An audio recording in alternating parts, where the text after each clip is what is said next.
want to quickly thank everyone for taking time to join us today. I think this has been a very important topic that's been going around. We wanted to make sure that we get some of these answers for a lot of our existing customers who've been asking us a lot about these topics. So I wanted to make sure there are a lot of attendees here who have a lot of questions about, migrating, downgrading from EB2 to EB3, especially for the green card filing. I wanted to quickly, before I get started, I just have a couple of housekeeping items. One is everybody joining here on Zoom, you have an option here, Q&A box. So please go ahead and put in all your questions that you have. Also, other update that I wanted to make sure is this session is being recorded. So if you have, you can also go through this session after. This is going to be available on our website. Today, quick introductions. I'm the current CEO here at Urwin. We are a SaaS platform used by consulting and staffing companies to manage their sales, recruitment, as well as HR. We have a lot of our users, customers currently have a lot of employees who have filed their green cards and different stages. And today what we wanted to do is make sure we help them address a lot of their questions that they have. And joining us today, I have Raj. I've known Raj for a very long time. He's I would consider him my to-go person for any immigration questions. I'm really excited to have him join us today. Raj, special thank you for taking time to join us today. No problem, welcome. Perfect. So I'll brief Raj, maybe to get started, if you can just give a little introduction about yourself and how you've been helping customers. I know this has been a big topic for everyone who's doing immigration. So if you can just give us some highlight introduction and also some of these challenges that people are facing today. Okay, yeah, I'm the managing attorney for EMLAS. We are employment-based immigration law firm. Currently, we are heading from Dallas, Texas. And we mostly help the technology companies on H-1Bs and green cards. So that is the main. So I have experience in this field more than around 20 years. So almost we handled several I-140s, 485s, and even H-1B cases. So our main area is H-1Bs and green cards. So we live in that. That's it. Right. Very nice. Very nice. Yeah. So one of the most important topic today here is everything just came up, last week when there was the bulletin that got released. Everyone started panicking around. It's like, what do I do, right? So for example, people who filed an EB2, their priority date is in 2011, but EB3 is in 2015. So people between 11 and 15 are trying to figure out like what should be our next step, right? So maybe can you just give us a little information about what this bulletin is, what came up in this bulletin, and what are impacts of this bulletin, and what do employees have to do to make sure that they are covered as well? Yes, that the State Department released the bulletin for October 2020. And at the same time, USCIS also announced that they are going to go by the filing chart to file I-485 petitions. So most of us, always, we prefer to go for EB2, even when we suggested, so your petition, you can go for EB3, means somehow they want to file an EB2. So that's how everybody in EB2, and EB2 dates not moved much, but EB3, for filing dates, they moved almost more than 5 years, in fact, from 2010 to 2015.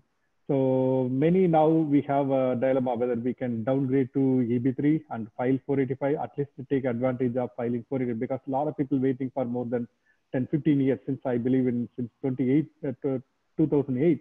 So many people are waiting to file 485.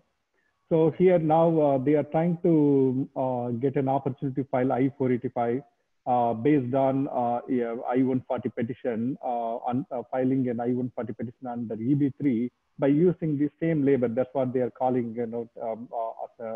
downgrade. So downgrade is nothing but by using the same perm application certified labor certificate, using that, and we are requesting USCIS to categorize in different category. In fact, it's a lesser category, but we are not changing any employment terms or minimum requirement or anything, because it all goes by the labor certificate. We are downgrading it. And once it's approved, they can adjudicate the 485 based on that. Since we have the concurrent filing options, so everyone we are trying to do the EB3 downgrade along with that filing I-485 petitions. So when doing so, there are many questions. So a lot of them they moved from one employer to another employer. So the current employer ported dates from previous I-140. Now, when we are filing EB3 downgrade, we can use only the new employer's perm application, which has a priority date in 2018 or 2019 or something. So again, we are going to request for porting the old date, but porting will happen only at the time of approving the EB3 petition, not at the time of filing. So logbox officer may see that priority date from the current labor certificate, and they may reject the 485 stating that your dates are not current. A lot of practical issues there. So, and another thing, when we are downgrading to EB2 to EB3, what kind of risk we have? Right. Whether we are going to have any request for evidences, whether if EB3 for some reason get denied, so whether I will lose my EB2 also or not.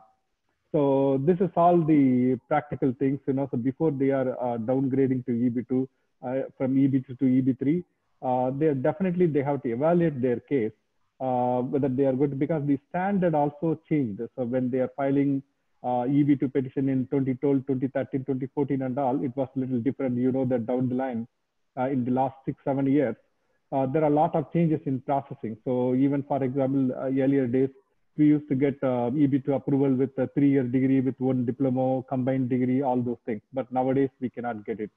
So such kind of cases, when you are filing under EB3, USC is still going to look at it, whether you have a bachelor degree equivalent, US equivalent bachelor degree or not. So such kind of cases, if they are denying EB3, they may go back to EB2 petition and they can issue an intent to revoke. Earlier, we by mistake we did it. Now we are going to revoke. So such kind of risk there. And apart from that, the employer's financial ability. So in 2013, 2014, you got approval, but now after 6-7 years, you are filing another petition. So USC is going to review the employer's financial ability to pay.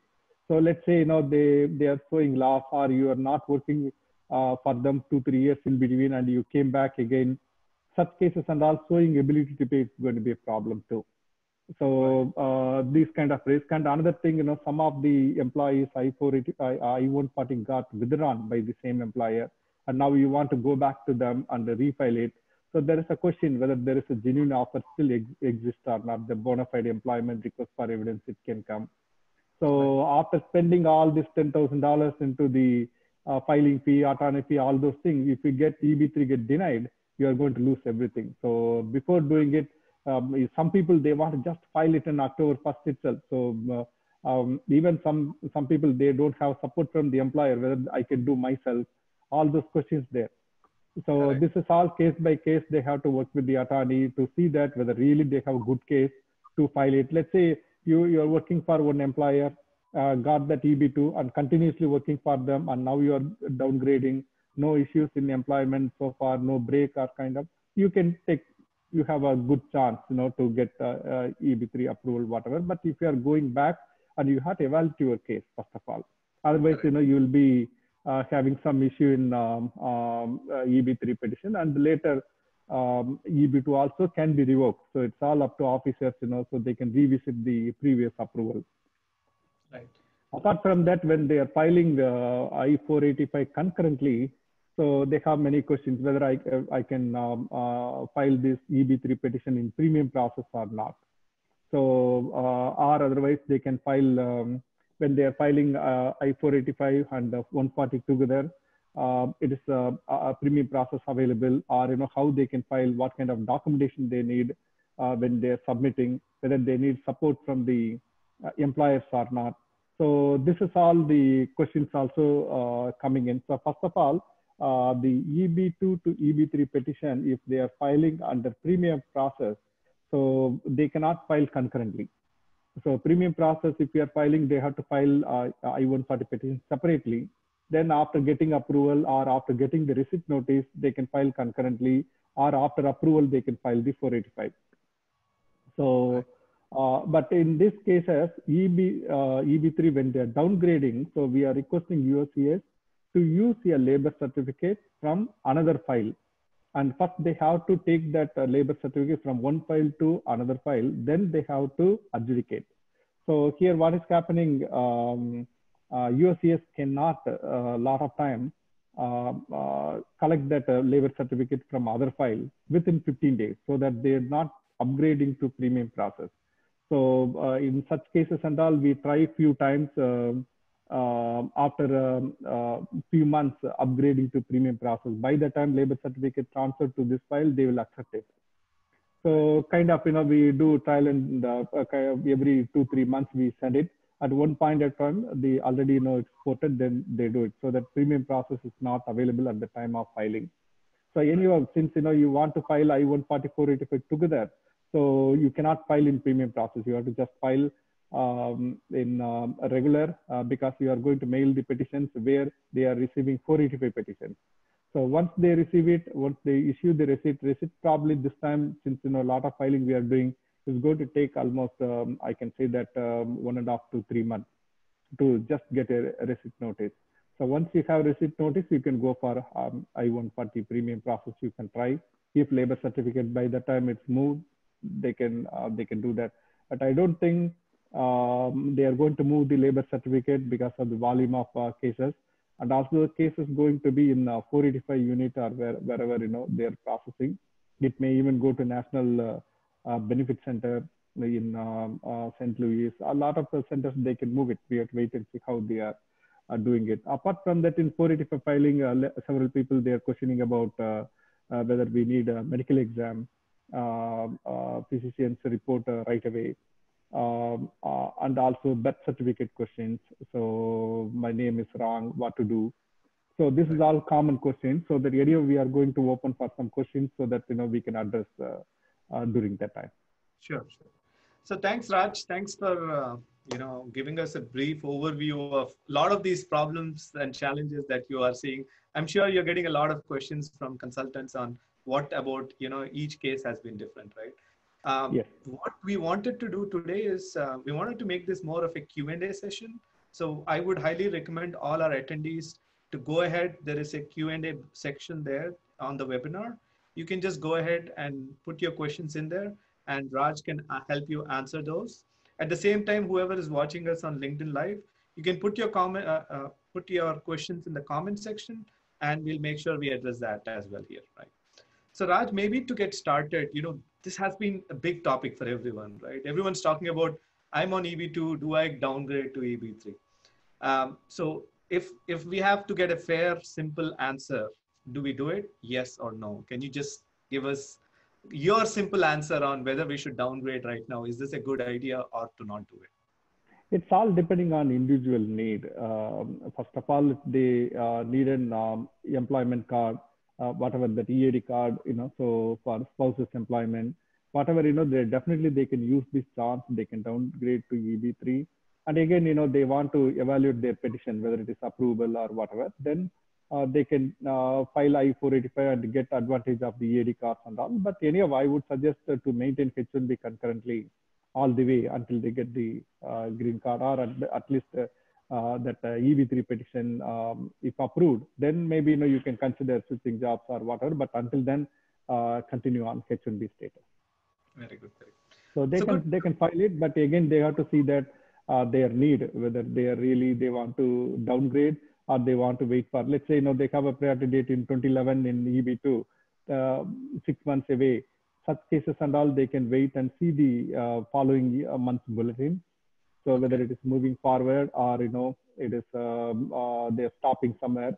So that time you can decide whether to file or not. You don't need to rush in October itself. Very good. I think that's good. So Raj, what I'll do is so we have some questions that already came in, and what I wanted to do is just go through all of these questions, and maybe you can help answer. So I'm just going to go in order. So I think the first question I have here is, my priority date is in EB2 June 2011, and my wife's EB3 is in August 2012. Do you suggest downgrading my application from EB2 to EB3, or use my wife's priority date to file a I-485? So in this case, I believe the EB2 EB2 priority date is also eligible to file 485. So I would suggest to file 485 under EB2 petition, and maybe he can downgrade to EB3, just filing I-140 separately. So once he has EB3 petition, he can see the movement. So if again, EB2 going to be slowed down and EB3 going little quicker, at that time he can interfile I-140 approval under EB3 to the 485 petition and adjudicate 485 based on the EB3. So at this time, I would recommend go by EB2 485. Then later he can file I-140 under EB3, downgrade, get the approval, and interfile it later if required. Okay. So Raj, I think the question was just to make sure. I think the EB2 filing date was May 2011, but the EB3 was in 2012. So correct, the question was, does the EB2 have to downgrade to EB3, or can he use? Does it make sense or not?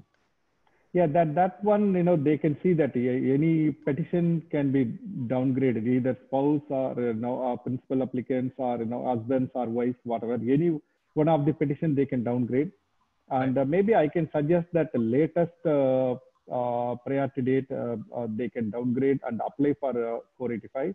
And if the earlier priority date, whatever the EB2, if it's getting current, then they can interfile it later.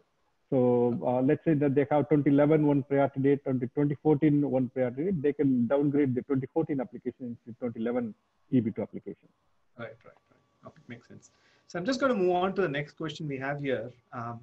If I downgrade to EB3, will I be able to upgrade to EB2 later, even if I'm not maintaining visa status throughout? I'll be using EB3, EAD, and AP at that time. Yes. Can you repeat the question once again? I'm just going to repeat it again. So if I downgrade to EB3, will I be able to upgrade to EB2 later, even if I'm not maintaining visa status throughout? I'll be using EB3, EAD, and advanced parole then. Right. Yeah. So they can do that. So there are two ways to upgrade to EB2 later if you are downgrading to EB3. So your current approval, whatever that EB2, still going to remain valid. So even though there are some speculation there, so I never seen that USC is going backwards. Once EB3 approved, they are not canceling EB2. So you can use that approval notice to interfile. And the another way is, even though you downgrade it to EB3, you can request your employer to file another firm application under EB2 and get I-140 approval. So that is going to be totally separate I-140 approval with the same priority date. So whenever you need it, so you are not disturbing anything EB3, EB2, the previous ones, you can have entirely new firm application and approval. So you can interfile that one to the 485. Perfect. Yeah, thanks, Raj. I think the next question I have here is, my employer as of now is not willing to downgrade to EB3 from EB2. And my priority date is in May 2014. What options do I have? Yeah, if your employer is not agreeing, you cannot downgrade on your own. So it's the employer's petitions. They must support you. If they are not willing to file I-140, so you have to stick with whatever you have currently. Thanks for that. So the next question or otherwise, if they are changing employer, maybe the new employer can file firm application or whatever, the 140 down the line. If it's still current, you can file it, but you cannot do anything in this October. Okay. So moving on to the next question I have here is, both husband and wife are on H1B. Both have EB2 140 with priority date as 2017 and 19. Can one of either two downgrade to EB3? Yeah, they can downgrade to EB3. So you mentioned that 2017 and 2019, so their dates are not current at this time, but still one of them, they can have EB3. So whenever, the situation comes, they can use either one of it. Okay, very nice. Yeah. So next question I have here is, if we wait for November bulletin and the dates retrogress, then people on EB2 priority date in late 2011, say November 2011, will be left out. So what do you suggest they do right now? Yeah, so those people, when you are looking at the November bulletin around October 15th, 18th, that time when it comes. So if it's retrogressing or if it is staying same dates, so that you can follow that, then you can decide. So in case if it's going backwards, everything that within 15 days you can still prepare for EB3 downgrade and file your 485. So maybe you can have everything ready by this time. So you can look at the bulletin, then you can decide that time. Very good. I think I'm going to move on to the next question here is, if the birth certificate has a date of registration beyond 10 years of the date of birth, is it advisable to send supporting documents like affidavits from parents along with the application, or wait for an RFE? I would suggest to submit affidavits whenever there is a huge delay. Even if 5 years delay, 10 years delay, better to put an affidavit so that you will not get an RFE. But if you are expecting RFE for some other reason, you can hold it. So anyway, it is going to be another reason in the RFE so that you can submit it. So whether you are submitting now or not, it's not going to impact your case much. All you are going to get request for evidence. But I would suggest to submit an affidavit. It's not going to take much time to prepare one. Then you can submit that also along with the birth certificate. So then moving on to the next question I have is, so this current, I'll explain the scenario here. So employer 1 approved I-140 is in May 2012. Now current working for an employer 2 applied for I-140 with priority date of August 29, 2019. Is he eligible to downgrade with current employer, or what will happen to the EBT approval if he downgrades right now? Okay, so he mentioned that they filed I-140 in the new employer, but not approved, right? So approved I-140 from previous employer was May 2012. That is there, yes. And second petition? Second one is in August 2019. It got approved? It is approved, yes. Okay, so in this case, so second employer, yeah, whatever, who has EB2 approval in 2019 with priority date, I believe they ported the old date to the new petition. So even though they filed the perm in 2019, they have ported the dates from previous one. But now, again, they can file another EB3 petition by using that same 2019 labor and request for porting the date from previous priority date. So that means in 20, whatever that old one from employer A. So that is nothing similar to that downgrade application only. So along with that, they can file 485, but there are little practical issues in USCIS logbox facility while they are numbering 485 petition when you are filing such cases, because most of the time the clerks who are numbering the cases, they are going to look at that attached labor certificate to see what is the priority date for that I-140 petition. Okay. So it is going to be 2019 labor only. They are going to include, even though there is a request to porting inside, they are not going to read that many times. So when they are looking at that labor certificate 2019 attached to that I-140 EB3 petition, they may reject the 485 stating that dates are not current. So we include one detailed letter how he is eligible for a earlier priority date, so that accept 485, all those things. But nowadays, that this numbering mail room, whatever, they are not properly reading all those. So we have the risk that they can send the case back. So such cases, if EB3 got approved with old priority date, then submitting 485, there is no risk. But getting approval is going to take some time, and filing 485, probably it will be delayed. By the time dates can go back. So after spending all the money, if the petition comes back, it's a very disappointment. Oh, true. Yeah, I think that makes sense. So I'm just going to move on to the next question we have is, priority date is in June 2011. He's planning to start with the next employer next week. Employer is open to supporting downgrade if needed, even if not on payroll. Any risk of joining this new employer, and should he downgrade right now? So the new employer downgrading, so probably they need a firm application, everything, right? Correct, yes. So if they are about to file perm application, so they can submit a perm application in a way that it can be used for EB2, EB3 both. So when they are filing I-1 party, so they can choose, which one they have to file, EB2 or EB3 at the time when perm approved. Right. No, perfect. Makes sense. So just move on to the next question here is, I have my perm approved in EB2 November 2nd, 2012 with company A. They have not filed for 140.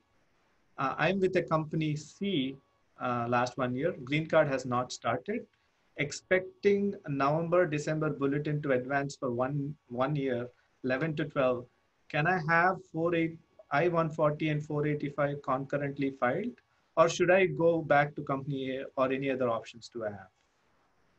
So I believe the first sentence he mentioned that perm approved, but they have not filed I-140, right? That is correct, yes. Yes, if they have not filed I-140 with that perm certified in 2012, they cannot do anything with that. It's gone. So they cannot make use of that priority date or whatever, because I-140 was not filed at all. So the labor expired.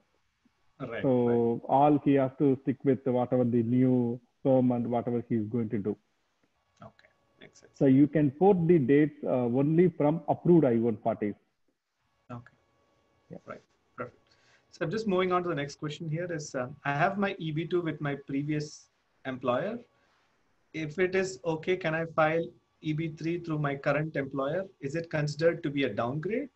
And would I be able to change jobs since I have my 485 is approved and have my EAD? Yes, actually the new employer, when they are going to file for their position, they can either file under EB2 or EB3. So if they are filing under EB3, they can port the date. So porting, it is available all employment-based cases. Porting from previously approved employment-based petition, it is available for all future petitions.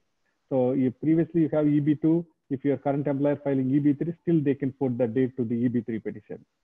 So the current employer, if they are willing to file the EB3 petition, you can do it. So again, since they are in the perm process, whatever, file a labor in a way it can be used for both the EB2 or EB3. So then when you are filing I-140 petition, you can choose which category they are going to use, and they can put the date from previous petition. Okay, very good. Very good. Yeah. I'm just moving on to the next question I have here is, I have my EB2 with my previous employer. Okay, I think, let me just read it. Okay, I have my EAD with my previous employer. If it is okay if I file an EB3 through my current employer, is it considered to be a downgrade? I think I just read you this question. I'm just yeah. Okay. Do you need a special letter of explanation from an attorney for USCIS when trying to downgrade to EB3, especially since you are submitting I-140 without perm?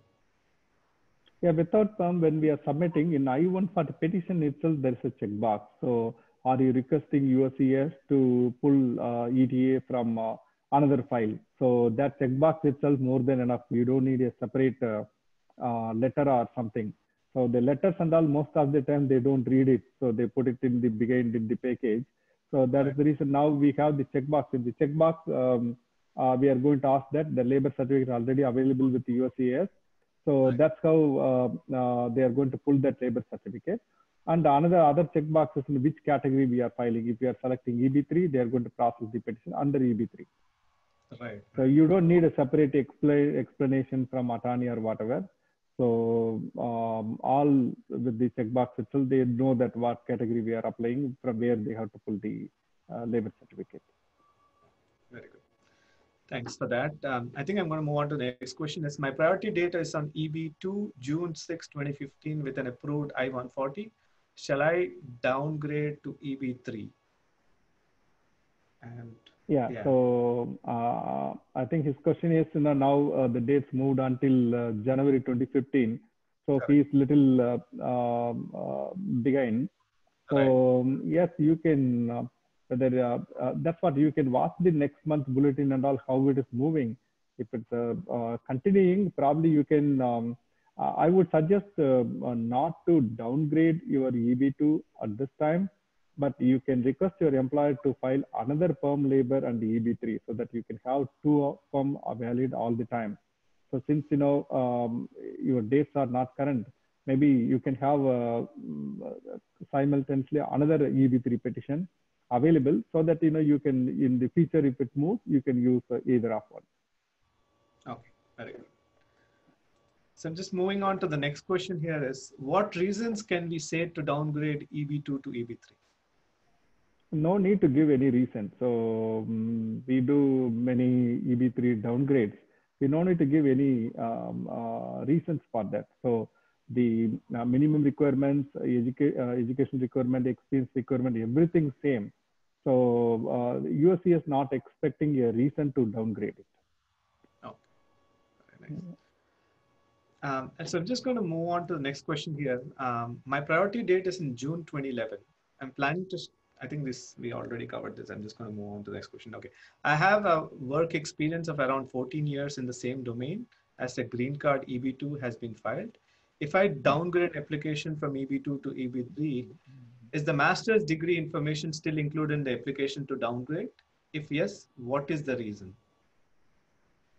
Yeah, they can include master's degree, whatever. So, but here, a lot of people not what they are thinking, EB3, it can be applicable only for lesser qualification or whatever. EB3 petition, you can file even for master's degree holders, even PhD holders, whatever. So, only thing minimum requirement to file under EB3 is either bachelor degree or another skilled worker category, only 2 years experience. If somebody has 2 years experience, they can file under EB3.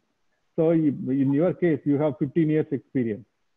So it is higher than 2 years, so that your case is eligible for EB2. But again, it is not depending on your education or your experience, whatever. So whatever they listed in the labor certificate. In the labor certificate, positions minimum requirement, normally they're going to list a master's degree with a 24 months experience or bachelor degree with 5 years experience. That requirement, if it's above either 2 years experience for skilled worker EB3 or for pro, it is a bachelor degree requirement, that petition is, that labor certificate eligible to file EB3. So having master's degree not going to stop your filing EB3.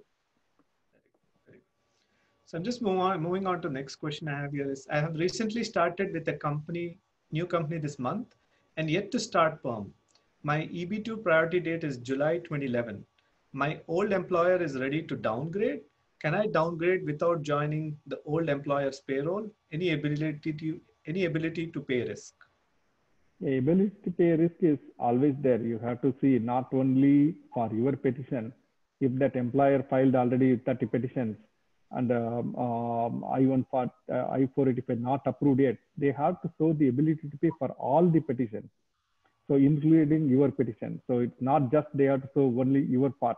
If they have 10 petitions, individually for every petition, they have to show the ability to pay when they are adjudicating your case. So when they are adjudicating your case, USC is going to ask all the data, how many petitions you file, whether you have ability to pay for everybody. If employer not having for any one of those cases, they can deny all the 10 cases.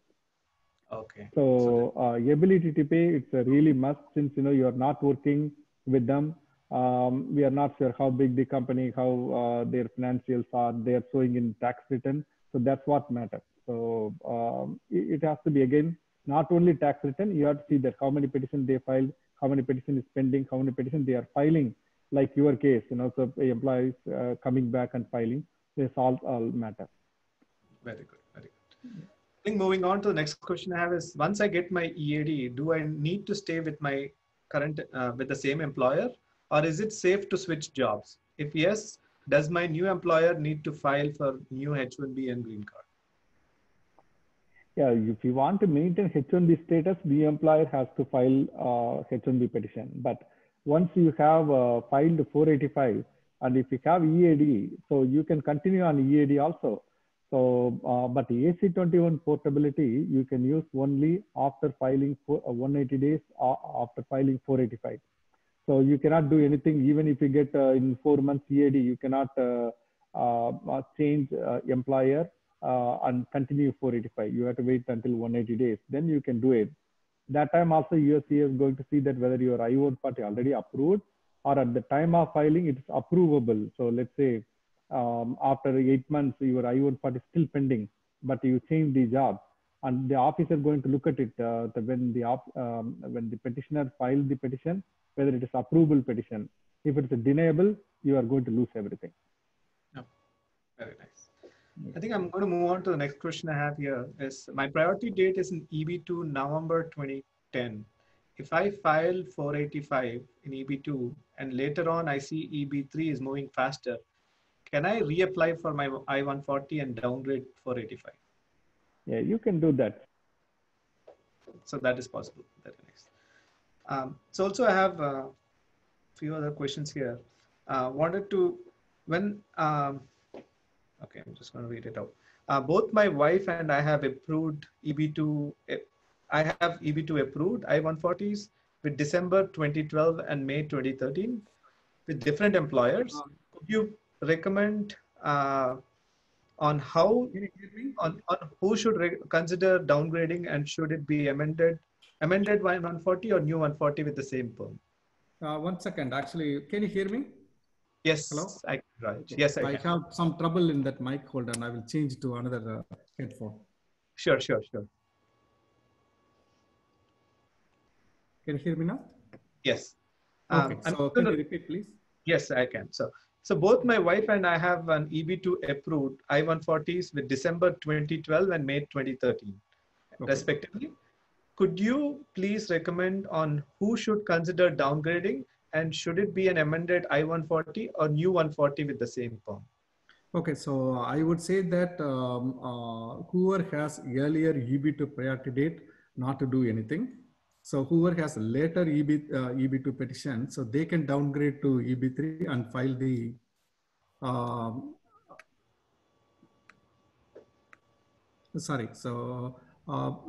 the later priority date whoever has, they can downgrade to EB3 and file 485. So whenever the dates EB2 coming forward, they can interfile that previous EB2 I-140 and adjudicate their 485 petitions. Okay. Also, I have another question here. The question here is, I have EB2 priority date of November 13, 2013 with I-140 approved with a company A. Now the company B, green card process has not initiated. Company A said I can work on EB2 to EB3 downgrade with any attorney and no need to join them. Is it possible? Are there any issues? Yeah, so if you are joining is not a question. Even if you're joining now, I don't think it's going to help much to do the calculation of ability to pay. So all you have to see that if the company is showing, profit in several millions, so then you can, you don't need to join them. Or even if you join, even if you join, still they have to show the ability to pay for the period you are not working. So if you're not working for 3 years, 4 years and all, unless they have financial ability from their net income, net assets, all those things, they cannot show anything. So it's again, we have to do the calculations, whether it is really, they have ability to pay or not, then you can decide it. Okay, perfect. So I think the next question I have here is, any predictions on November 2020 for EB2, EB3? Is it going to be based on final action date, and are there going to be any rapid forward movement? Yeah, that we have no prediction, so we cannot do that also. Yes, understand that. For downgrade from EB2 to EB3, what is the total cost? I mean, I guess it's a cost thing, but I'm going to move on to the next question here. Once we get an EAD, what is the validity period for that EAD? Yeah, so recent days USC is issuing around 2 years. So every 2 years you have to extend it. Okay. Also, the next question I have is, how long does it take to get EAD AP if we downgrade from EB3 and concurrent filing? Yeah, that again, it's a processing time. USCS can vary. So at this time they are doing around between 4 to 6 months. But all of you file the 485, so maybe it's going to take much longer. Okay. I think the next question I have here is, I have EB2 May 2012. Does it make sense to downgrade? Earlier, I was in EB3 with an employer A, moved to employer B with, and did in EB2. Now my employer C, I'm with an employer C with approved EB2 right now. So does it make sense to downgrade for 2012?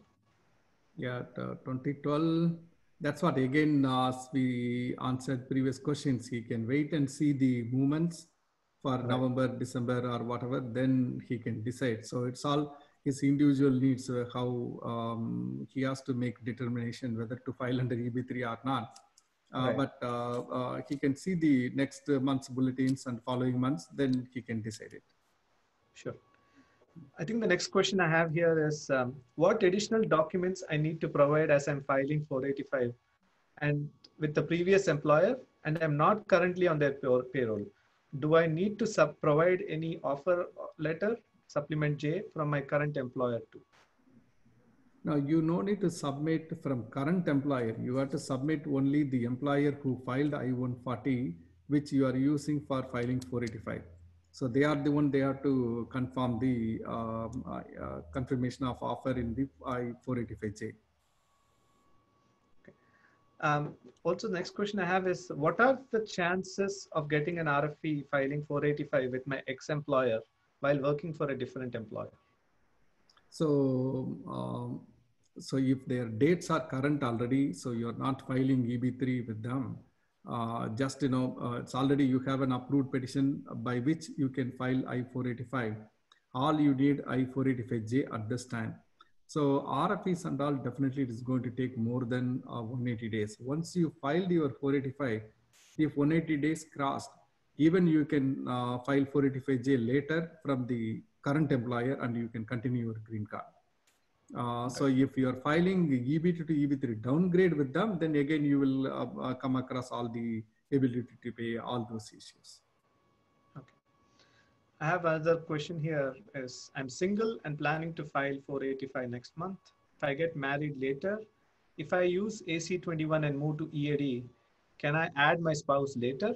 Is it based on filing date or final action date when it becomes current again? Yeah, that they are going to process your petition 485 only based on final action dates. So now you are filing on filing chart. So your 485 will be pending. You can get EAD and all. And once you getting married before approval of I-485, at any time you can add your spouse.